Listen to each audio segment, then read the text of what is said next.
Praise the Lord. Praise the Lord. So we welcome you all and आज हम क्योंकि passion week में है and today is Maundy Thursday, तो हम यहाँ सब इकट्ठा हुए हैं and हम उसके वर्शिप में आगे चलेंगे एक बहुत सुंदर गीत के साथ।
सर को अपने झुकाता हूँ मैं तेरे हुजूर।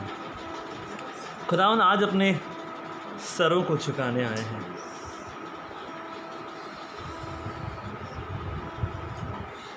ये कैसा रिश्ता था,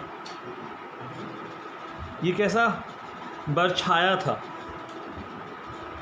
कि ऐसा लगता है मानो खुद बाप बेटा बनकर ज़मीन पर आ गया हो। वो वक्त जब एक खेल को उसके अंजाम तक पहुंचाया जाने वाला था, वो वक्त जब किसी को वो खेल समझ आना ज़रूरी नहीं था, क्योंकि जो करना चाहता था वो इंसान नहीं था।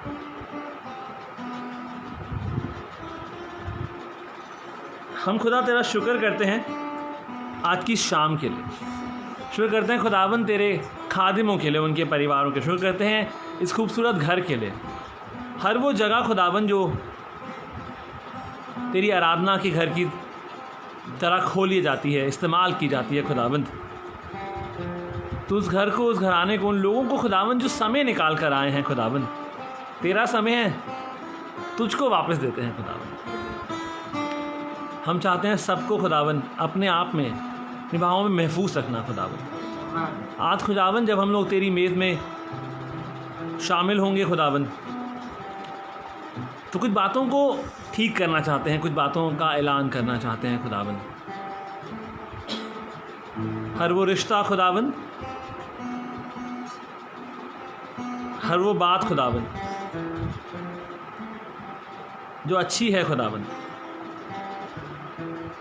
वो तेरे सामर्थी नाम में पूरी हो जाए। खुदावन शुक्रगुजार है खुदावन इन बच्चों के लिए। खुदावन हमारे सांस कैसे भी हों खुदावन, हमारे सुर लगे ना लगे खुदावन, लेकिन हम अपनी आवाज़ से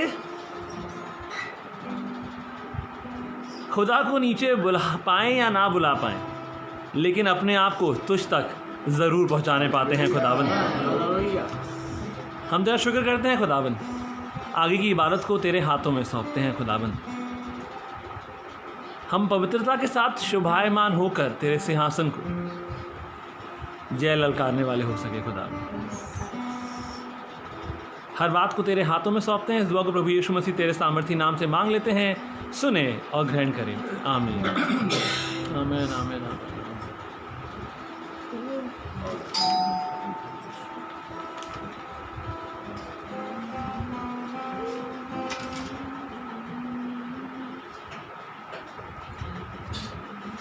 man praise the Lord, good evening. खुदा आपको आज की शाम में बहुत बरकत दे। आज हमारा प्लान नहीं था कि हम लोग शाम की बात को लाइव करेंगे, लेकिन खुदा की ये नेक मर्जी है। हमारे पासवान पास डेविड ने हमको फ़ोन करा और हम कहीं और से सफ़र करके वापस आए थे कि जल्दी से दिल्ली वापस आओ, हमको प्लान करना है। हम मॉन्डी थर्सडे कैसे कर रहे हैं, हम गुड फ्राइडे पे क्या कर रहे हैं, हम ईस्टर पे क्या कर रहे हैं। मैंने कहा हाँ जी ज़रूर। और खुदा आप अच्छा है और हम शुक्रगुजार हैं आज उस परिवार के लिए जिन्होंने अपने घर को खोला, और बहुत सारे परिवार आज हमारे साथ हैं। खूबसूरत बातें हैं। आज कुछ गहरी बातों को हम आपके लिए बाद में रखेंगे। पहले हम सब लोगों ने गेम्स खेले, और कई ऐसे गेम्स होते हैं जहाँ पर एक बहुत ज़रूरी चीज़ होती है गेम्स के अंदर, और तब तक आप बाइबल निकाल सकते हैं। हम मरकुस में चलेंगे ताकि आप तब तक बाइबल निकाल लें और हम आपके सामने आपसे पहले एक लेवल पे दोस्ती कर लें, आपको कंफर्टेबल कर लें अपने साथ। उसके बाद हम लोग किसी और बातों, कुछ और बातों में चलेंगे। क्यों?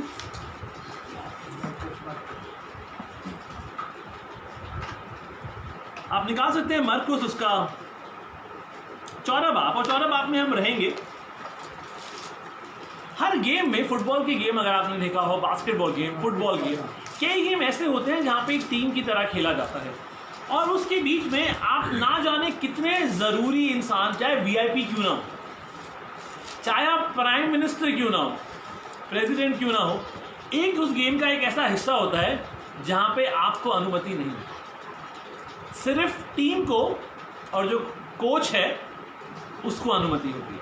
सो there is one moment in that entire game in which even a president is not allowed,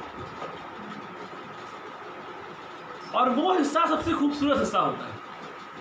ना पैसे देके जा सकते हैं, ना मीडिया की तरह आप उस हिस्से में, ना तो मीडिया वाले जा सकते हैं ना प्रेसिडेंट जा सकता है। आपका टिकट ना जाने वीआईपी लेवल का एकदम फर्स्ट क्लास टिकट हो, सबसे आगे बैठे हो, आप कुछ भी कर लीजिए, आप उस टाइमिंग में उस 5-10 मिनट के वक्त के अंदर नहीं जा सकते। ये कौन सा वक्त होता है? ये वो कौन सा वक्त होता है? अच्छा, मैं सोचने लगा, मुझे लगा और जानते हैं इस वक्त की वजह से चीजें पलट जाती हैं। इस वक्त की वजह से चीजें जो हैं वो बिल्कुल बदल जाती हैं, पलट जाती हैं। यानी गेम्स बदल जाते हैं। हमें याद है हम लोग स्कूल में थे और हम लोगों के जोनल्स चल रहे थे और हम फुटबॉल के टूर्नामेंट की तैयारी कर रहे थे और हमने अभी एक टीम को बहुत बुरा हराया था। हमने 11-0 से उन टीम को फुटबॉल में हराया था और हम लोगों ये रूल था कि अगर आप 11-0 से किसी टीम को हरा देते हैं या 9 गोल से ज़्यादा कर देते हैं तो आप दूसरी टीम को बोलेंगे वो अपनी जर्सीज और शॉर्ट्स उतार के ऐसे घूमेंगे और आप उनकी जर्सी और शॉर्ट्स लेके जाएंगे, बिकॉज वो बहुत ज़्यादा बेइज्जती की बात होती है। और उसके बाद अगला वक्त ऐसे आया कि हमको लग रहा था कि हम तो आसमान पर हैं और हम सब कुछ हरा देंगे। मैं आपके साथ इस बात यही कर रहा हूँ। आज उस शुक्रवार से पहले का मंजर कुछ ऐसा ही था। यीशु मसीह को और यीशु मसीह के चेलों को अभी तक जीत हासिल हुई थी। यीशु मसीह जानता था कि क्या है गेम प्लान आगे का, लेकिन अभी तक चेलों को लग रहा था बस वो सब कुछ उड़ा देंगे। अभी वो पाम संडे निकला था, अभी गाने गाए गए थे, अभी एक गधी पर नहीं, गधी और गधी के बच्चे दोनों पे बैठा गया। मूवी पर अपना ईमान ना टिकाइए, कलाम उठाइए। और इसका मतलब जबरदस्त धूम मची हुई थी। मंदिर में जाके यीशु मसीह ने जिन सारी चीजों को ठीक करना था उनको ठीक कर दिया। सबको लग रहा था अब बस ये अनाउंस करने वाला है मैं राजा, सारी हुकूमत हिल जाएगी। और उस मैच में हम लोगों को लग रहा था, हम अगले मैच में गए, हमने अगला मैच स्टार्ट करा, सेमीफाइनल्स थे और हमको लग रहा था इस बार हमारा स्कूल फाइनल उठाएगा।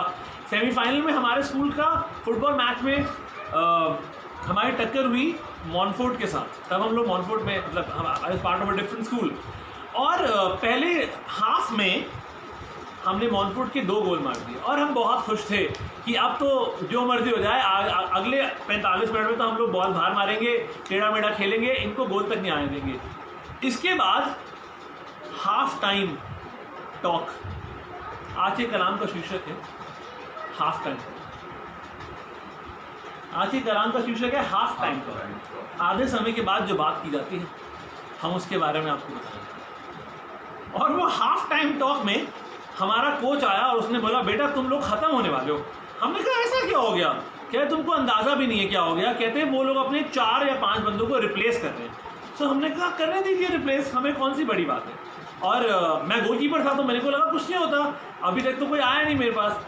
कहते बेटा अब तुम जो आएगा तुम उनको रोक भी नहीं पाओगे। तो हमें लगा पता नहीं था कि क्या आने वाला है ऐसा। इसके बाद हाफ टाइम हमारे जो कोच थे, हमारे कोच ने हमारे को बहुत सुनाया। हाफ टाइम टॉक जो होता है वो एक्चुअली गालियां देने के लिए इस्तेमाल किया जाता है जब टीम खराब खेलती है। लेकिन जब टीम बहुत अच्छा खेल रही होती है तो कोच ज़्यादातर हाफ टाइम टॉक को, उस ब्रेक के बाद जो 45 मिनट का टाइम खत्म हो जाता है या बास्केटबॉल में 15-15 मिनट के स्लॉट्स खत्म हो जाते हैं, उस हाफ टाइम के टाइम पर कोच जो है वो अपनी टीम को, अगर वो बहुत खराब खेल रहे होता है तो बहुत डांटता है, जितना बुरा बोल सकता है उतना बुरा बोलता है। लेकिन वो उनको ये सिखाना चाहता है कि अगर तुम गेम पलट सकते हो तो बस यही मौका है। हाफ टाइम में गेम खराब हो जाते हैं और गेम पलटे जाते हैं। या तो आप हार को जीत में बदलते हैं, जीत को हार में खुद अपने आप। और हम लोग बाहर गए और वहाँ पे जो 5 लड़के बदल कर आए, उनकी दाढ़ियाँ थी, वो स्कूल के बच्चे तो लग नहीं रहे थे। उनके थाईज इतने बड़े थे कि हमको लगा इन्होंने अगर फूंक भी मारी तो हम बॉल के साथ उड़ जाएंगे। और हम उनको देखे थे और हमने बाहर खड़े हुए तो उन लोगों ने हर 2 मिनट के बाद एक बंदे को 5 बंदों को रिप्लेस कर दिया। और हमने बोला कि नहीं ये गलत है, ये ओवर एज है।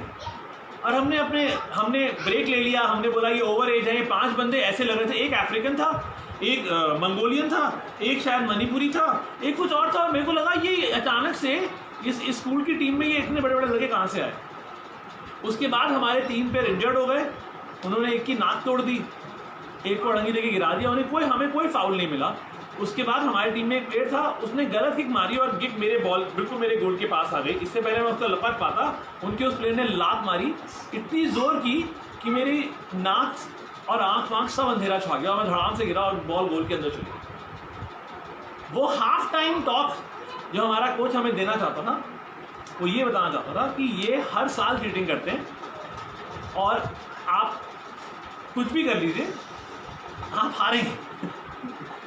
और हम इस बात को समझ नहीं पा रहे थे कि ऐसा नहीं हो सकता। और मरकुस में यहाँ पे कुछ ऐसी बातें थी यीशु मसीह अपने चेलों को बताना चाहता था। वो उनको कुछ बताना चाहता था जो अभी तक उसने नहीं बताया था।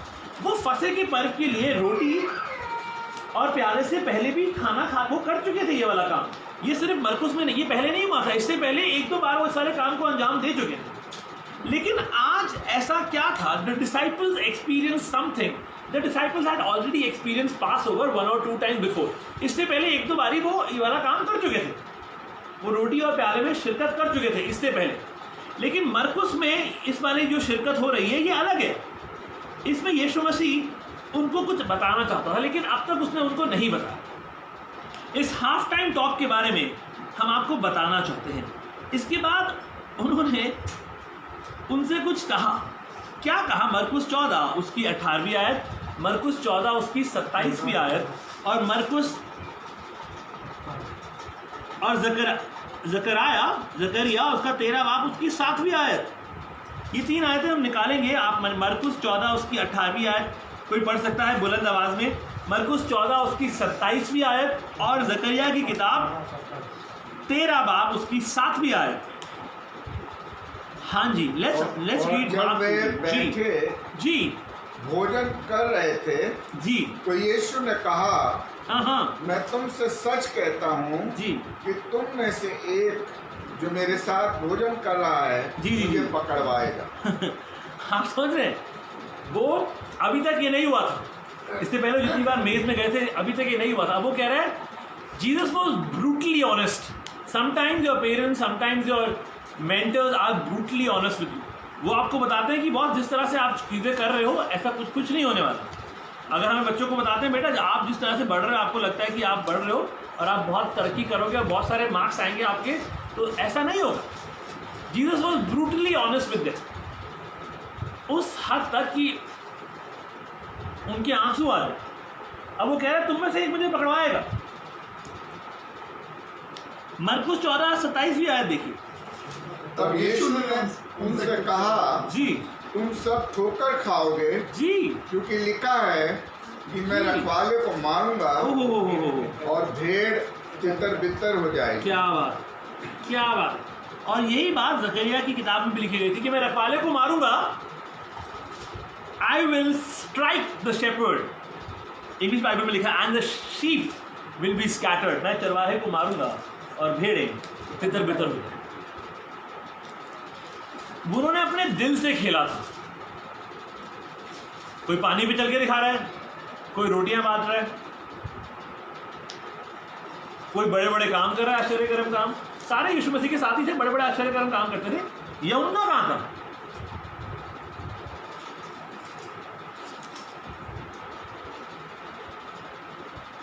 भाई सारे बड़े बड़े काम कर रहे थे, यूहन्ना को क्या हो गया था? यूहन्ना यीशु मसीह से मोहब्बत करने में मसरूफ। उनसे कहा मार, तुम चल लो पानी पे, तुम बांट लो रोटियां, तुम कर लो, बुरी आत्माएं निकाल लो। भैया हम तो बस हम यही ठीक है।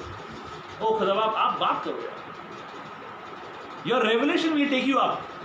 आपका प्रकाशन आपको ऊंचे पे लेकर जाएगा। इसलिए सिर्फ यूहन्ना को प्रकाशन मिला। वो रेवलेशन की बातें किसी और को नहीं मिली। सबको मिली थी ना रेवलेशन, तो सिर्फ यूहन्ना के पास ही आया। किसी और के पास भी आया था तो हम कह रहे थे आप बड़े आश्चर्यकर्म कर लो, आप सब कुछ कर लो, हम बुरी आत्माएं भगा लो। हम तो खुदा बाप, हम जब उपवास रखते हैं तो हम आपको नीचे नहीं बुलाएंगे। हम खुद आपके पास हैं। Hallelujah, glory, hallelujah. हम जब उपवास रखेंगे तो वो सारी चीज़ें जो शैतान नरक तक ले गया ना, उसके कान के पास जाकर खुद उस फाटकों से छीन के वापस जाएंगे और उस मोहब्बत में आपको यीशु मसीह के कंधे पर आराम करना है। उसके कंधे पर आराम करिए और इन बातों को जाने दीजिए। उसके बाद उसने उनको एक और बात बोली। अगर आप निकालें यशाया की किताब, हम बहुत सारी आयतें नहीं निकालेंगे, हम दो ही बस मरकुस और यशाया में रहेंगे। यशाया नबी की किताब उसका 53 बाब, आइज़ाया 53। अब हम सोच के देखिए, अब हमारे कोच ने जब हमसे वाली बात बोली कि बेटा तुम्हारी पिटाई होने वाली है, हमने बोला क्या हो गया, अभी तो हम इतना सा खेल कर आए, क्यों बोल रहे हो ऐसी पिटाई होने वाली है? कुछ नहीं होने वाला, हम उड़ा देंगे, हम फाइनल उठाएंगे इस बार। और यहाँ पे यीशु मसीह के चेलों को भी ऐसे लगा, यीशु मसीह कैसी बातें कर रहे हो, क्या बात कर रहे हो, क्या बोल रहे हो, अभी तो इतना अमेजिंग हो रहा है, आप बुलाओ अपने फरिश्तों की सेना को, हम सब कुछ, फरिश्तों की सेना सब कुछ कर देंगी, आप कैसी बातें कर रहे हो? ऐसी कोई प्रॉब्लम ही नहीं है ना। This is how disciples would be feeling.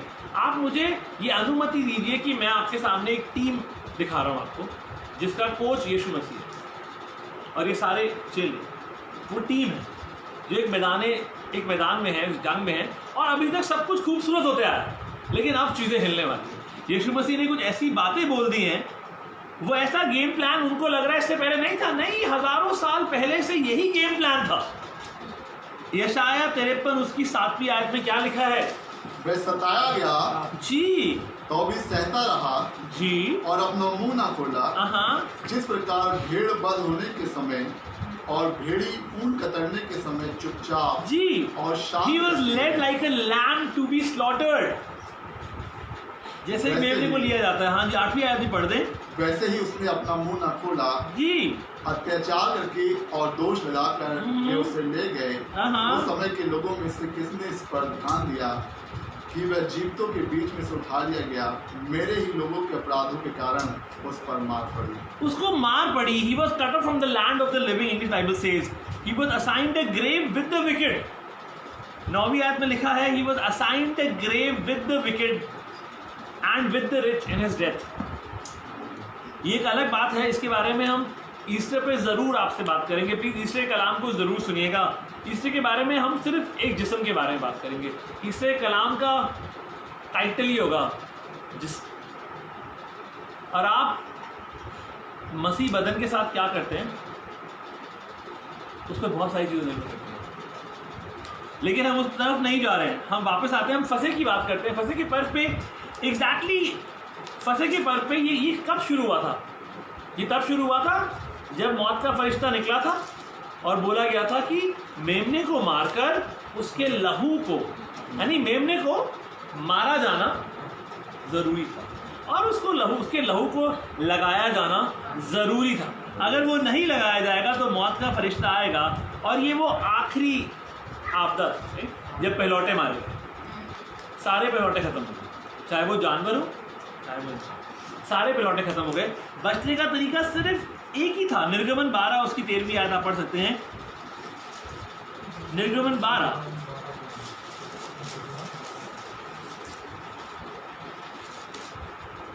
और जिन घरों में तुम रहोगे जी, उन पर वह लहू तुम्हारे लिए चिन्ह ठहरेगा, अर्थात मैं उस लहू को देखकर तुमको छोड़ जाऊंगा, और जब मैं मिस्र देश के लोगों को मारूंगा तब वह विपत्ति तुम पर ना पड़ेगी और तुम नष्ट ना होगे। देखिए मत्ती में 16 में अभी यीशु मसीह उनको बताते आता, कम से कम 3 बार ऐसे मौके थे जब यीशु मसीह ने उनसे साफ साफ बताया कि ये होने वाला है, मेरे साथ कुछ होने वाला है, मैं जाने वाला हूँ, तुम परेशान हो जाओगे। और मत्ती 16 के बाद से लिखा है, from that time on Jesus began to explain to his disciples that he must go to Jerusalem and suffer many things। उसका यरूशलेम जाना जरूरी है, वो मारा जाएगा, पकड़वाया जाएगा, वो उनको बताने लग गया था। 3 बार ऐसे ऐसे मौके थे, लेकिन चेले रेडी नहीं थे बिल्कुल। तो ये उनके लिए हाफ टाइम टॉक था, उनको इस मैच को पलटने के लिए, इस मैच को समझने के लिए। इसके बाद उनको बहुत ज़्यादा निराशा होने वाली थी, इसके बाद वो तितर बितर होने वाले थे, इसके बाद वो भागने वाले थे, इसके बाद क्या उपवास क्या नहीं, इसके बाद संडे तक तो कुछ भी नहीं था। वो सैटरडे तो पता नहीं कैसे निकाला होगा। हम लोग को तो पता होता है ईस्टर आ रहा है, तब थोड़े लिखा गया था ईस्टर आ रहा है। Jesus wanted to tell them that during this half-time talk, after this half-time, forces of darkness will come. अंधकार की सामर्थ तुम्हें तोड़ेगी, तुम्हें से कोई मारा भी गया और इतनी सारी चीजें फर्क हो जाएंगी। लेकिन फिर यीशु मसीह ने इस वक्त क्यों समझा, इसी वक्त क्यों बोला इस लास्ट सफर के बारे में? ऐसी कौन सी खूबसूरत बात थी कि उसने अब इनको बोला कि ये मेरा बदन और मेरा है? इससे पहले नहीं बोला। What was that one thing which stopped Jesus from telling this aspect? इससे पहले क्यों नहीं बोला था? अभी क्यों बोला था? ऐसे मौके पे जब कुछ होने वाला है, जब पता है सब कुछ खुलासा हो जाएगा, और वो है आपकी कलीसिया की मेन आयत इब्रानियों 6:19। आशा, hope is what keeps us alive, because this last supper was all about hope। क्योंकि ये आखिरी वक्त जब वो रोटी साथ में तोड़ रहे थे, इसमें शिरकत कर रहे थे, वो आशा थी। This last supper was all about hope. उनकी जिंदगी में इस होप को डालना जरूरी था। They were going to be afraid, they were going to be lost. वो डरेंगे, वो अकेले हो जाएंगे, वो भागेंगे, वो अपनी जान बचाएंगे। वो नहीं चाहते कि लोगों को पता चले ये इसके साथ है, ये मारे जाएंगे, हर चीज। बिकॉज पहला कुरिन्थियों उसका 5 बाब, उसकी दूसरी, तीसरी और चौथी आयत आपकी कलीसिया की मेन आयत तो आपको याद होनी चाहिए, ढूंढने की जरूरत नहीं होनी चाहिए, लेकिन कोई नहीं चलता है। हम पासबानों से बाद में मिलेंगे। दादा को याद है और बाकी पासबानों को इब्रानियों 6:19 याद नहीं है। वो आशा हमारे प्राण का ऐसा लंगर है जो साबित और कायम। It was hope. The last supper is all about hope. पहला कुरिन्थियों 15 बाब उसकी दूसरी, तीसरी और चौथी आयत।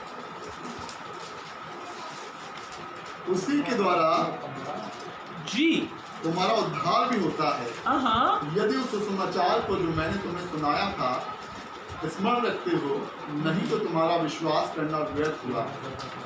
इसी कारण मैंने सबसे पहले तुम्हें वही बात पहुंचा दी। सुनिए, सबसे पहले हमने तुम्हें वही बात पहुंचा दी जी, जो मुझे पहुंची थी जी, कि पवित्र शास्त्र के अनुसार हाँ जी, यीशु मसीह हमारे पापों के लिए मर गया जी और गाड़ा गया, और पवित्र शास्त्र के अनुसार तीसरे दिन जी भी उठा। And he was buried, and as per the scriptures, he was raised on the 3rd day। और फिर वो जीवित हो गया। और यहाँ पे जो गेम प्लान था वो चेंज हो गया। इसीलिए प्रेरितों के काम में जब आप आते हैं तो लिखा है जब भी मिलो मेरी यादगारी के लिए ऐसा किया। तो आज हम एक बात को बदलने वाले हैं। हमारी कलीसिया सिर्फ फर्स्ट संडे को होली कम्युनियन में पार्टेक करती थी, लेकिन ये अब हर संडे को, ये अब हर संडे होगा। बिकॉज मुझे लगता था कि ये गलत है, ये बिब्लिकल नहीं है, और मैं इस बात से बहुत परेशान था। और जब आप उन चीज़ों को बदलना चाहते हैं तो बदलना ज़रूरी होता है। It is important to execute certain things in spite of just thinking. So इसलिए हालेलुया, हम लोग हर संडे से अब खुदा की मेज़ में जाया करेंगे। और हम हर संडे जब हम हर काम करते हैं, हम हर हफ्ते हर चीज़ करते हैं, every week we fall short, every week we fail, every week we do certain things which are wrong. So हर हफ्ते खुदा की मेज़ में जाने में हमें कोई चीज़ हमें खुदा की मेज़ से नहीं रोकना चाहिए। और ये बात को हमारे खादिम ने भी हमसे इस वाली बात को बोला था, और बहुत सारे खादिमों ने इस सवाल को उठाया था। और बहुत अच्छी बात है और खूबसूरत बात है, बिकॉज इस बार ये वाली बात बहुत ज़ोर मारी थी और मुझे समय मिला कि हम इस बात का ऐलान कर सकें। तो ये एक बात है जो आपके लिए है, जो आपको सुनना और समझना ज़रूरी है। मलेशिया में जब मैं एक बार गया तो वहाँ पे बहुत सारे बंदरगाह हैं। बंदरगाह पे बड़े बड़े जहाज़ आते हैं।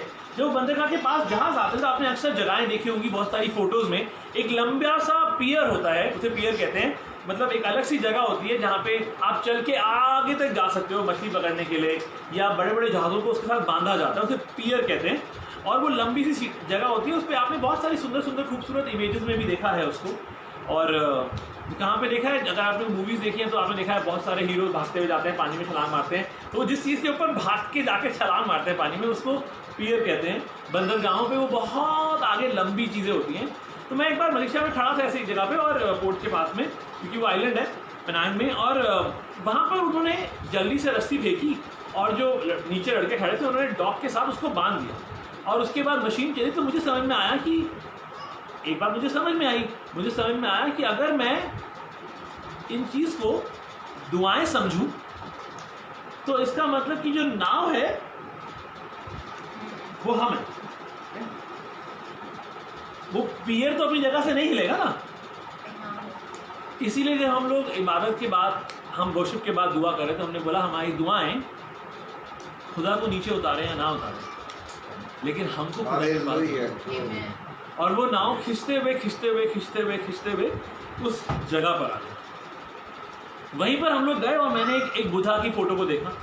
जब उस बुद्धा की फ़ोटो को देखा तो मैं बहुत फ़नी लगती है मुझे वो तस्वीर, मतलब नो ऑफेंसेस अगेंस्ट एनीबॉडी, लेकिन मोटी मोटी आंखें, मोटे मोटे गाल। आपने बहुत जगह लाफिंग बुद्धा की फ़ोटो देखी होगी फ्रेंड्स के घरों में, किसी घर में, और एक अजीब सा एक गोस्टली सी स्माइल, जिसको ऐसा लगता है कि हाँ कोई दुनिया में कोई दुख नहीं है, और एकदम मुस्कुराते हुए, एक मोटा सा पेट है। और खैर मेरा भी, अभी मैं नहीं दौड़ना शुरू करूँगा तो मेरा भी ऐसा मोटा सा पेट हो जाएगा।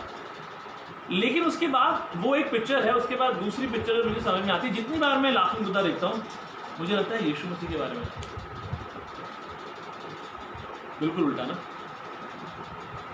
वो बौहें, वो खून, वो कांटे, वो चाहते हुए भी अपनी उस क्षमता को खत्म कर देना। यीशु मसीह चाहता तो दर्द सहन नहीं करता, बिल्कुल, लेकिन उसने कोई कोशिश नहीं करी। वो कामिल इंसान था, कामिल इंसान की तरह रहा। एक कहानी बदल देते। मैंने बहुत टाइम पहले एक कहानी सुनी थी, और हम खत्म करेंगे, और उसके बाद हम अपने खादिम को बुलाएंगे, पास्टर एचओ डेविड को, ताकि हम लोग आज आप प्लीज़ तैयारी कर सकते हैं अपने ब्रेड को, अपने जूस को, पानी लेकर आप अपने ग्लासेस तैयार कर सकते हैं अपने परिवार के लोगों के लिए। आज हम लोग खुदा की बेद में पाक कशा में शामिल होंगे। हम कल इस काम को अंजाम नहीं देंगे, इसके बाद हम लोग ईस्टर पे इस काम को अंजाम देंगे, और कल की इबादत हम लोग दोपहर को 12 बजे करेंगे। तो प्लीज़ आप ज़रूर से 12 बजे live anchor to Christ Delhi page पे जा सकते हैं। एक कहानी बदलते हैं। मैंने एक कहानी सुनी थी, आप लोगों ने शायद बहुत बार सुनी है। अगर आप हमें इजाज़त दें तो हम कहानी बदलते हैं। एक कहानी मैंने सुनी थी कि एक लड़का था और अपने बाप के साथ बहुत मोहब्बत करता। अभी सुननी पड़ेगी आपको ध्यान से, 5 मिनट। वो बहुत मोहब्बत करता था अपने बाप से, और उनके पास माँ नहीं थी, माँ गुजर गई थी। तो बाप बेटी की जो मोहब्बत थी वो बेपनाह बढ़ती चली गई। वो साथ में खेलते थे, साथ में रहते थे, और जो बेटा था वो फौज में था। जितनी बार भी बेटा फौज में जाता था, बाप कहता था कि तुम मेरे लिए वापस आओ। वो अपने बेटे से बहुत नाराज रहता था कि उसने फौज में भर्ती होने का ये निर्णय किया, और वो उससे हर बार नाराज होता था कि बेटा तुम जाओगे तो वापस जरूर आना।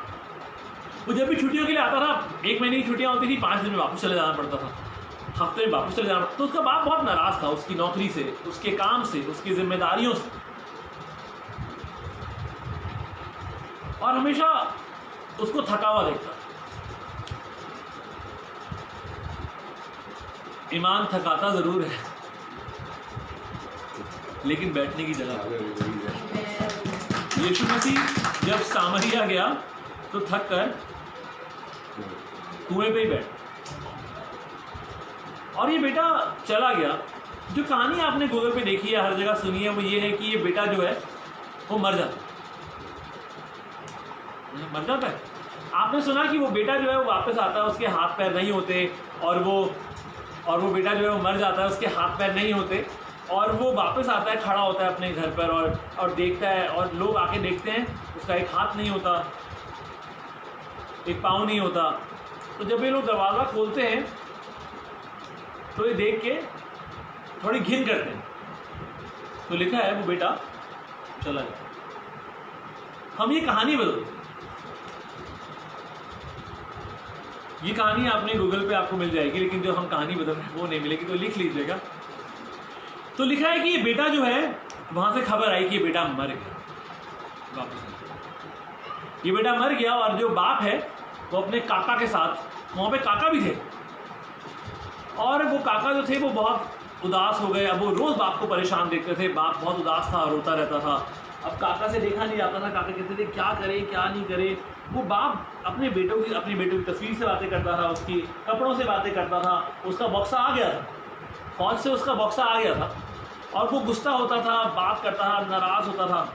एक दिन एक शख्स घंटी बजाई, जब उसने उसको देखा तो उसका एक हाथ नहीं था,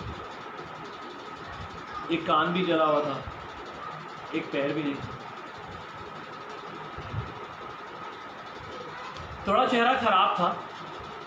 तो काका को लगा ये बेटा है।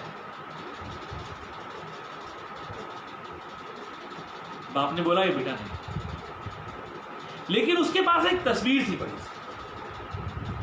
उसने कहा ये क्या है? उसने कहा आपके बेटे की जान जिसको बचाते हुए गई है वो मैं। रेडी है ना? अब कहानी बदल गई तो मजा आया ना? खुदा तो जिंदगियां बदलने आया था।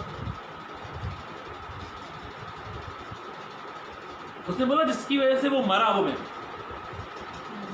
अब इस बाप का मन क्या कर रहा होगा? कहता लेकिन मैं इतना शुक्रगुजार हूं आपके बेटे के लिए कि उसने मेरी जिंदगी बचा दी। मैं उसकी एक तस्वीर बना के लेकर आया। उसने तस्वीर खोली, अब वो आर्टिस्ट तो नहीं था, जाहिर सी बात है। तो बेटे की नाक टेढ़ी और पाँव टेढ़ा मेढ़ा और बंदूक टेढ़ी सी खड़ी हुई, और बंदा फोटो शक्ल मिल रही है नहीं मिल रही है।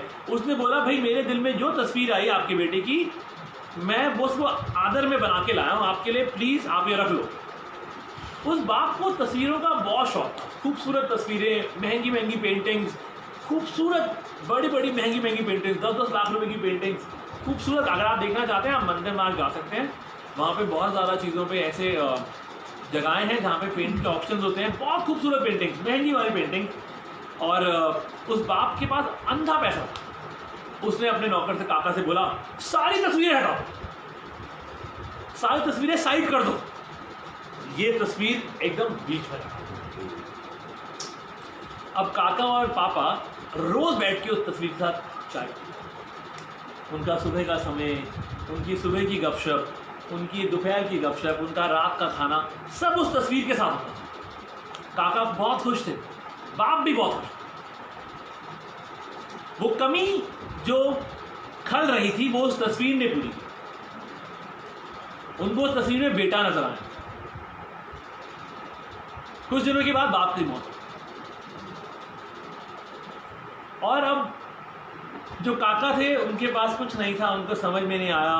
कोर्ट वाले आ गए, कोई कहीं पे विरासत में किसी और को कुछ मिलना नहीं था, कोर्ट वालों ने कब्जा कर लिया। बोला ये सारी चीज़ों की हम नीलामी करेंगे, इन सब चीज़ों को हम नीलाम कर देंगे।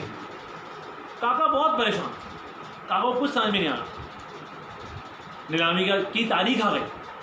काका ने बोला क्या करूं? काका परेशान, सारी तस्वीरों की नीलामी होनी थी, पूरे घर की नीलामी होनी थी।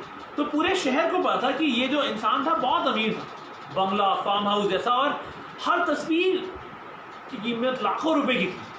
तो सब लोग आसपास के लोग आए, भाई हम तस्वीरें खरीदने आए हैं, और लाखों वाली तस्वीरें निकालो। ऑक्शन की तारीख आ गई। लॉयर ने बोला भाई वसीयत में 2 बातें लिखी हैं। वसीयत में लिखा है कि ऑक्शन शुरू होने से पहले, नीलामी शुरू होने से पहले, सबसे पहले बेटे की फोटो की नीलामी की जाएगी। बाप ने वसीयत अभी अभी बनाई थी मरने से पहले, क्योंकि तस्वीर तो अभी आई थी।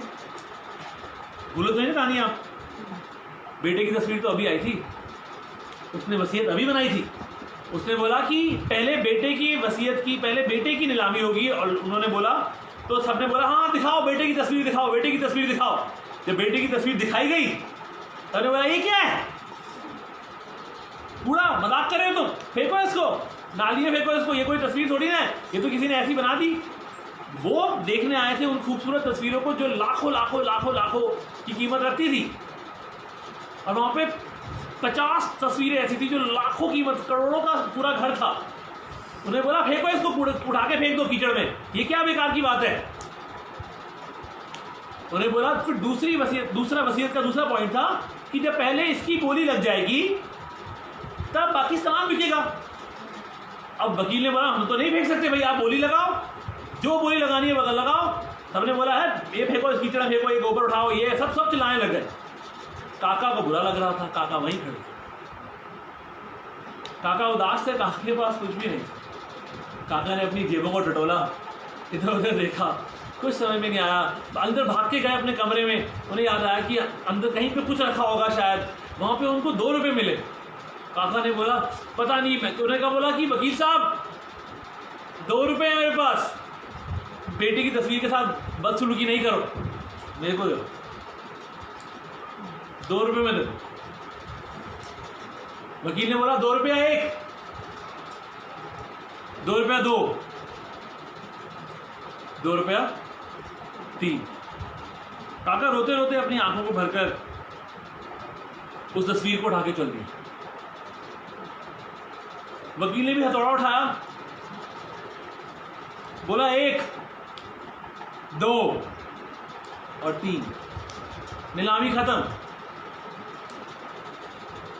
क्योंकि दूसरी पॉइंट में ये लिखा था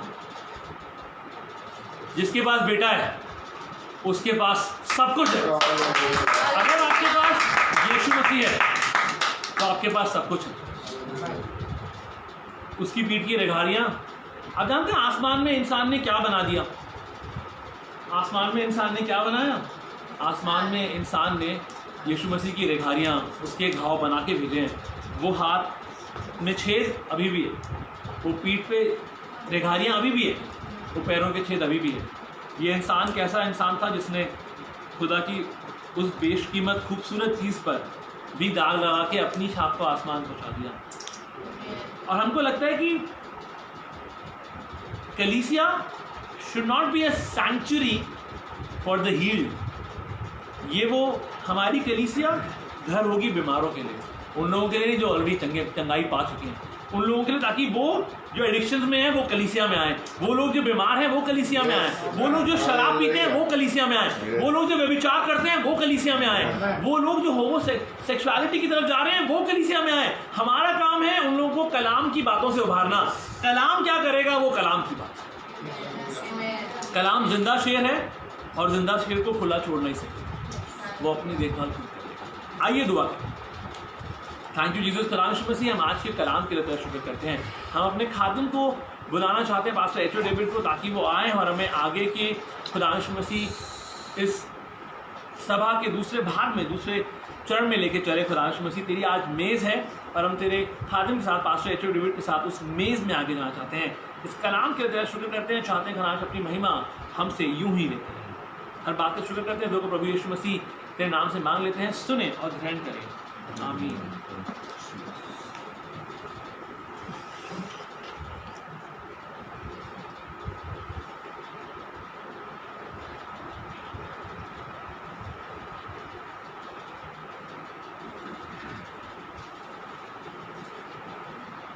खुदावंद के शुक्रगुजार हैं। आज उसकी यादगारी में हम सब इकट्ठा हैं, क्योंकि उसने कहा था कि जब तक मैं आऊँ ना, मेरी यादगारी में यही किया करता। इस वक्त हम प्रभु की मेज़ में शामिल होंगे। आप अपनी रोटी और अपना पानी ले के बैठ जाएं, जिससे कि हम वो बांट दें।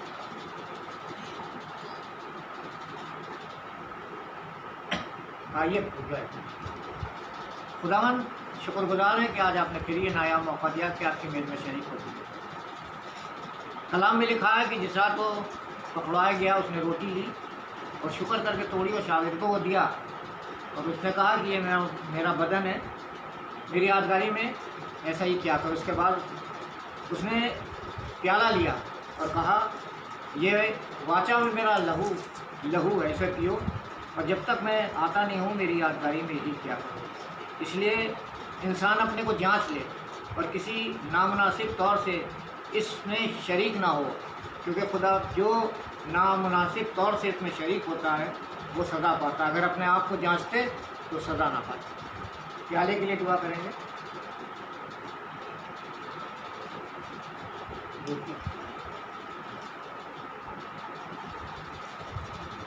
खुदावन शुक्रगुजार हैं आपके बदन के लिए, आपने ये तौफीक दी खुदावन कि हम इसको खा सकें। खुदावन जब इस बदन को खाते हैं तो खुदावन हमारी तमाम गंदगी हमारे में से दूर हो खुदावन, और आपकी सामर्थ हमारे अंदर काम करे खुदावन, कि आपकी सामर्थ में ही हम सब कुछ कर पाएँ खुदावन। इस रोटी पे अपनी आशीष दीजिए खुदावन, ताकि खाएँ और खुदावन हर तरह की गंदगी और गलाजत से दूर है। आपके मुबारक नाम से मांगते हैं, आमीन।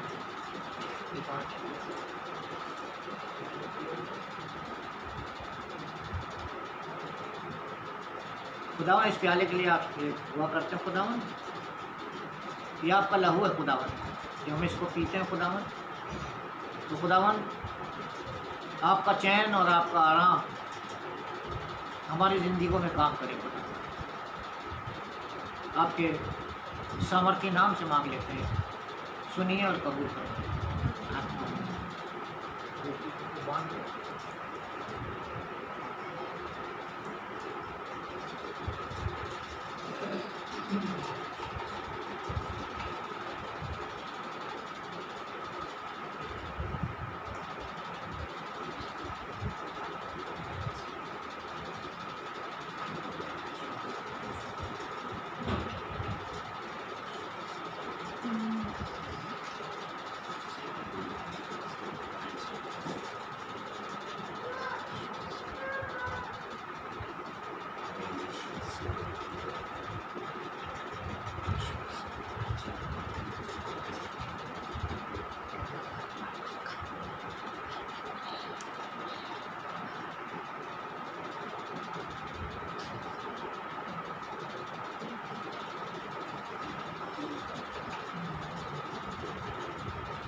आइए इस रोटी को खाएं और इस प्याले में से पिएं।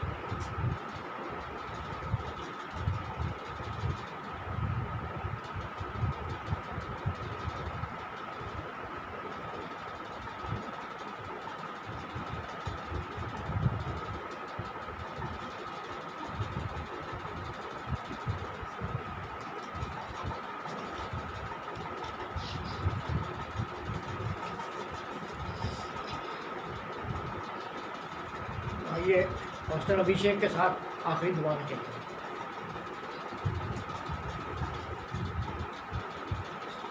प्यारे खुदावन धन्यवाद करते हैं कि जब आपको कलवरी के क्रूस पर चढ़ाया गया तो बहुत से लोग आपको लांतान करने लगे, आपको लज्जित करने लगे, और बहुत से लोग तरह तरह की बातें करने लगे और कहने लगे यदि तू परमेश्वर का पुत्र है तो क्रूस पर से उतर आ। कुछ लोग कहने लगे देखो वो एलिया को बुलाता है। कुछ लोग कहने लगे तो अपने आप को बचा ले। लेकिन प्रभु आपने अपने बचाव में एक शब्द भी ना कहा। प्रभु आपके सैक्रिफाइस के लिए, बलिदान के लिए पिता परमेश्वर से हम आपका धन्यवाद करते हैं। यदि आपने अपने आप को बचा लिया होता तो आज हम बचाए ना जाते। प्यारे खुदा, प्रभु हम प्रार्थना करते हैं अच्छे कलाम के लिए प्रभु, अच्छी इबादत के लिए, आपके लहू के लिए, आपके बदन के लिए प्रभु हम प्रार्थना करते हैं। प्यारे खुदावन, आपकी बातें हमारे अंदर और बढ़ने पाए प्रभु। हम घटे प्रभु जी, और आपका स्वभाव, आपकी हुजूरी, आपका कलाम हमारे अंदर बढ़ने पाए प्रभु। हमें सारा आदर महिमा आपको देते हैं।